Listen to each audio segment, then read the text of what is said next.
All right, Fangs and Infernos, we got one more for you guys today. Just kind of seeing how things playing out, and we're having a great time here at Pennsylvania HorrorCon, and we're looking forward to continuing with more great conversation, and of course, being ever so appreciated to Ryan and his crew for having us out to have a good time. And we're going to continue it right now. We've got our good friend, we've got Xander Goldman joining us right now. First and foremost, thank you so much. Good-looking guys.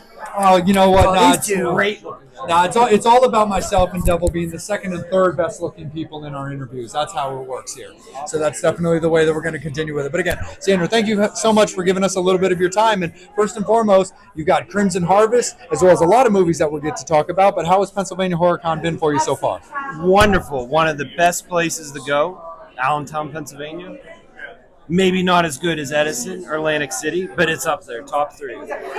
Absolutely, for sure. And when it comes to Crimson Harvest, that's what you've been pushing. You've got, Felissa Rose, who's right close by, that's been out with us. Right? She's involved in the movie. But talk a little bit about Crimson Harvest and the plans for it, because you had told us before when we were talking to you that it's the third movie for you. Yes.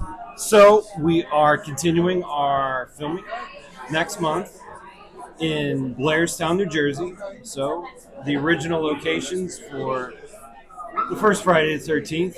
We're not filming in those locations, but the original town. We might have a little surprise.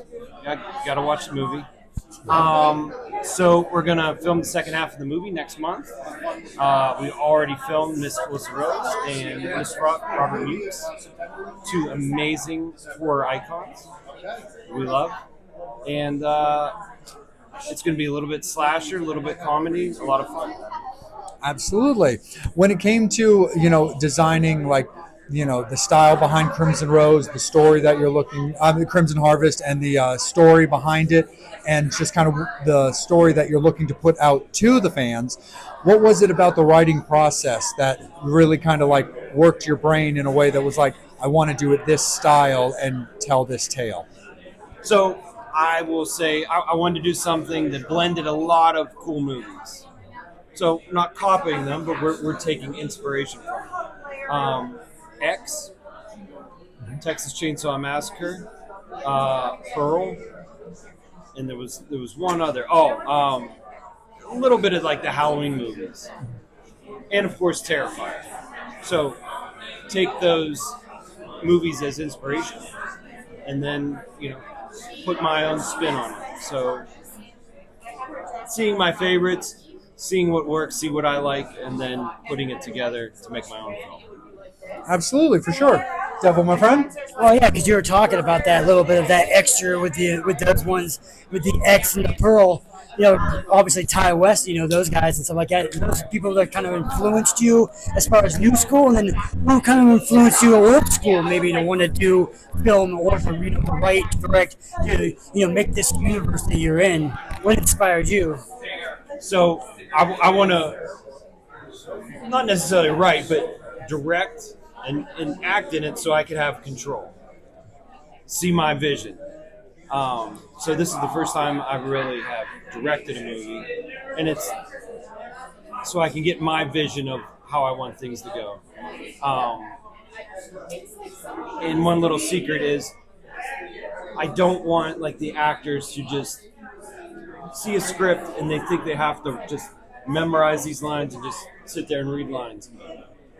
I would want them to be a character, that character in the movie, and doing these different scenes, have the character. What would the character say? Now, of course, you have to deliver, people, places, times, things like that. But the actor needs to be in the moment and say what they truly would believe the person in the film would do or say. So I like to give the actors some leeway. And of course, Felissa and Robert Mewes, I just gave them, some ideas, and then they put their own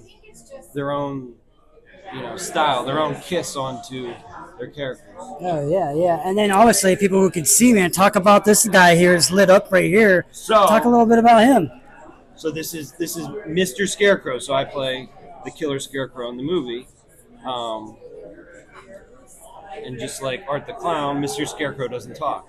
But, give you a little secret, he only kills bad people. All right. It only kills bad people. No children, no animals, and no vulnerable women. So it's basically people deserve to be killed, will be killed. So that's my spin on it.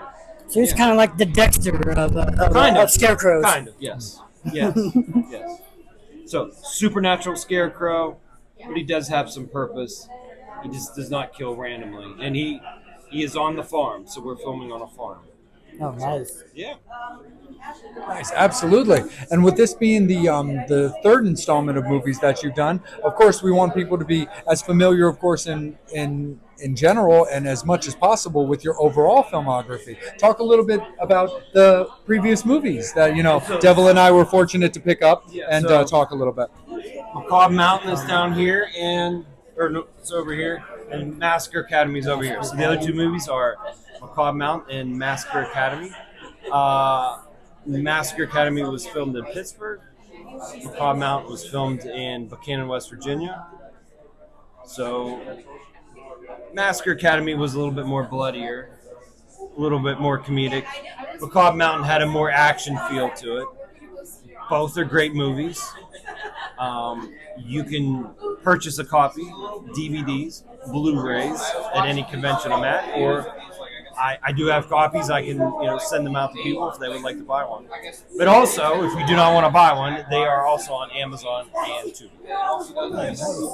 Right on. Me being a Pittsburgh guy, what part of Pittsburgh did you film in that?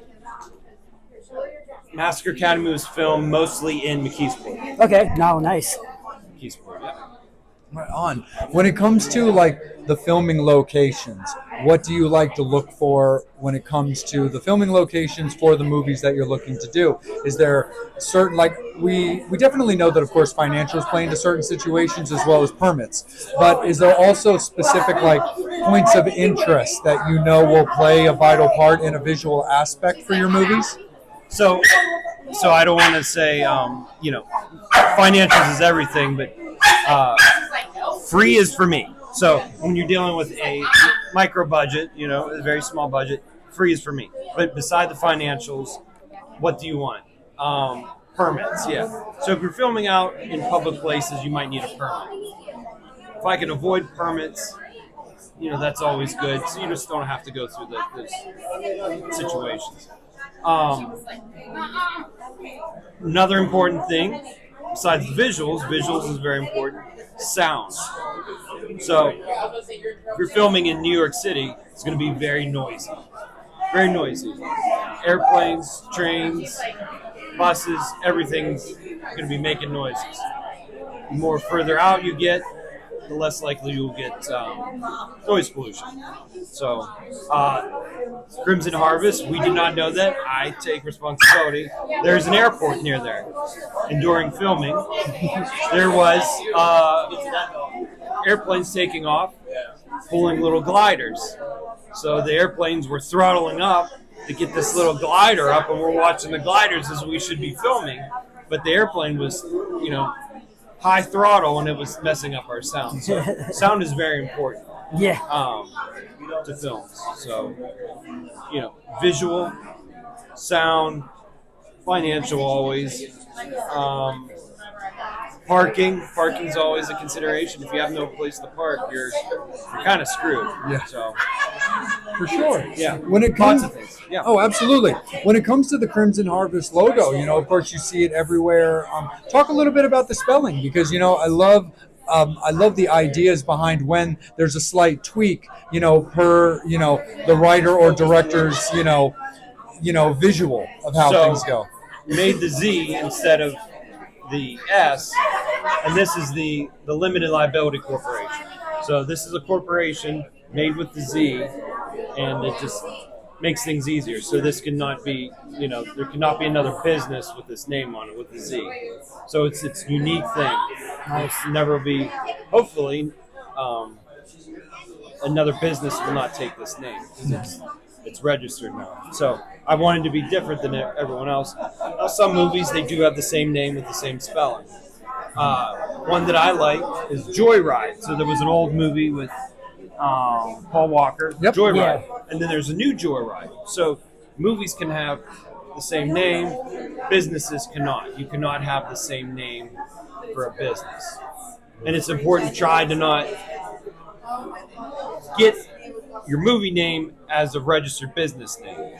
Like you would never want to name a movie Coca-Cola because that's going to be a lot of legal situations, or Pepsi or Marlboro. So I made it with a Z, so there's no question. There actually, I think, was another movie. It's a short with an S. Just come out, I think, a little bit before this, and I started to get worried. But mine's a Z, theirs is an S, so we should be good. Yeah. Especially when it comes to those kind of, like you said, movies, you've got, Adam Green's Frozen, and then obviously Disney's Frozen. You got, the Spiral. So, like, when it comes to movies, it's like, oh, I want to see that. I don't think this is the right Frozen, Mommy. This person's getting killed, Mommy. Right. Where's Olaf? Yeah, where's Olaf on this one? On that one, yeah. When it comes to Crimson Harvest and the development of a new, a new killer, a potentially new horror icon, how did you look at, your Scarecrow character, along with the fact that it doesn't speak? But what was it about your vision and your interpretation of this Scarecrow killer to give it its own unique kind of aura? So I'll say, inspiration. The Crow. Brandon Lee, inspiration. So he had a black trench coat, and I always loved that. So, not stealing from them, but taking inspiration. Yeah. So I wanted, the trench coat, and then I have overalls on. That's part of being on the farm, and then the mask. I did not want Mr. Scarecrow, this Scarecrow, to talk. Art the Clown doesn't talk. Mr. Scarecrow does not talk. So we have a nice real burlap. This is very hot when I put it on. This is a real burlap mask made by Mr. Paul Soot. Thank you, Paul. And very important person in the film. So it is very hard to look out at, too. These are button eyes. So I have no direct vision looking at it. Or any air holes. There's no air holes. Oh, wow. So really going for it. Get the shot. Really, really in character with this. Yes. Nice. Yeah, I know we love Paul. We spoke to him yesterday about 100% everything. So it's definitely a great one for sure. Devil, my friend? Yeah. Because when you talk about that, with the mask and stuff like that, do you like working with that kind of aesthetic and doing that? Preferably to prosthetics and things like that as much, or do you prefer that versus that? Paul and I actually talked about it, and he said this would be a lot easier. Yeah. And me personally, I don't like a bunch of makeup and things on my face. So even though this is very hot, because of time, maybe I would get allergic to makeup, money, just ease of filming. It'd still get the look. We went with this. It's real burlap. It's a nice mask, but it fit what we wanted to do. Yeah, our process in the movie, it fit what we wanted to do. Oh yeah, and then for people who might be interested in this film, you guys said you're still doing it. What's a quick kind of tagline or something that you could say about the movie that's gonna draw people to say, oh shit, let me go check this out? Like, what can you say about this film? I was gonna say, but it's not actually true. Darker than the Clown. Okay. Darker than the Clown, or maybe funnier than the Clown. We could say funnier because there is going to be some comedic moments. It's not a comedy, but want to use some intelligent humor in the movie. We have the little twin girls. We're going to have some comedic moments that hopefully everyone will like. So maybe funnier than the Clown. You could say funnier than Clown, or we film it on a farm. Something about the farm. Down on the farm. Maybe Paula Shore comes out of nowhere and says, "Hey, I'm down on the farm." Well, this one's in New Jersey. We filmed in West Virginia, and that was interesting down in West Virginia. Last movie. Yeah. So Oh, for sure. When you're looking at, the rest of 2025 and finishing the filming and the Yes. execution of the film, Yes. going into 2026, of course, based off what you can tell us and what you can speak about, what would you say are honestly some of the goals that you're looking forward when it comes to Crimson Harvest? Like, what is some of the achievements and as well as some of the like acknowledgments? And I just mean from the fans. What do you want them to take away from this movie? As we're creating it or after we're done? A little bit of both. Like, what are some of the ways that your mind is looking at for like execution of how you want it to be interpreted by fans, and then how would you like to see some kind of a takeaway once somebody sees So the movie? I hope people see that there's a lot of love, a lot of great people that put a lot of time and effort into the movie. It is a slasher. There is blood and guts. So it is going to be a slasher. Not quite as Terrifier. Terrifier set the bar. We're not going to be there, unfortunately. But some blood, some guts, a little bit of comedy. Felissa Rose, Robert Mukes, Killer Scarecrow, Cornfields Farm. A lot of fun. So a lot of effort, a lot of thought been put into it. And we hope to have it done for next summer. A little bit of secrets, I'm going to say. About 10 minutes north of here, there is the oldest running drive-in in the world. And we hope to take this movie to them September, talk to the owners, September, October of next year. So, and then we're going to have, hopefully, some of the people in the movie come to that showing. We're going to dress up in the Scarecrow outfit, scare a couple people, take some pictures, Q&A. So I really want to do drive-ins. I have a love for drive-ins. And I want to, do that performance art. Show up in the Scarecrow outfit, talk to people, and interact with the fans. More than you could probably do in a normal theater. We'll have some normal theater shows, but drive-ins, it's easier to go and talk to people, at their cars or, by the concession stand than it is in a movie theater where you have to be quiet. No, absolutely. Well, Xander, we want to be, really courteous of your time because you've been very generous of yours. So I'm going to kick it up to Devil to give you our final takeaways. Well, yeah. So with the devil, I'm all about skin. I'm all about sin and all that. Will we have any nudity in Crimson Harvest, or is it a non-nude film? So, Or that you can spoil, at least. so there is no nudity. So I want to concentrate on a unique character in the Scarecrow Execution. and a little bit of comedy. I do have the two little twins. We'll get the picture up here. Yep. No, of course. The Plankton twins.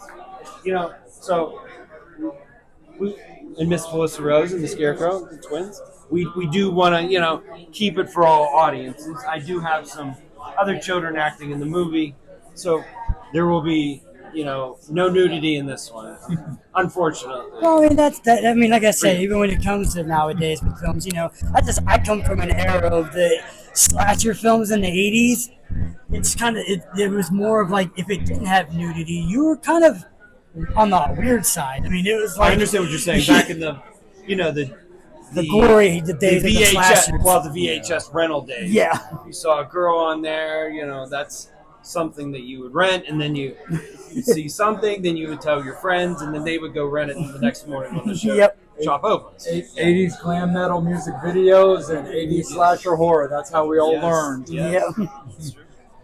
No, absolutely, for sure. And Xander, of course, before we let you go, please let everybody know where you can be found, the film can be found as far as social media, to be able to track, how the progress is going, and then ultimately its releases, of course. Yeah, so Xander Goldman on Facebook. If anyone wants to send me a message or has a question, comment, or anything, you can send me a direct message on Facebook. Usually I have updates about the film just on Facebook through my own account. We do have an Indiegogo account if anyone has any extra money, a rich uncle that just passed away or anything like that. We are open to any monetary donations that you may have to our Indiegogo campaign. It's under Crimson Harvest.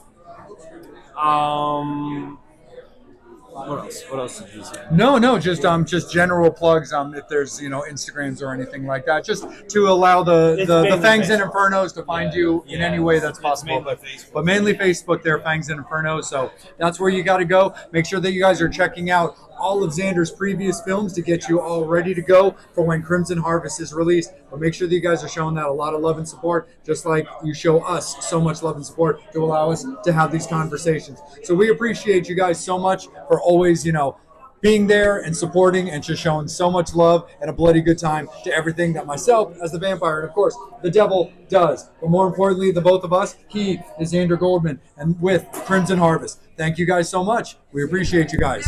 Horns up. Fangs out.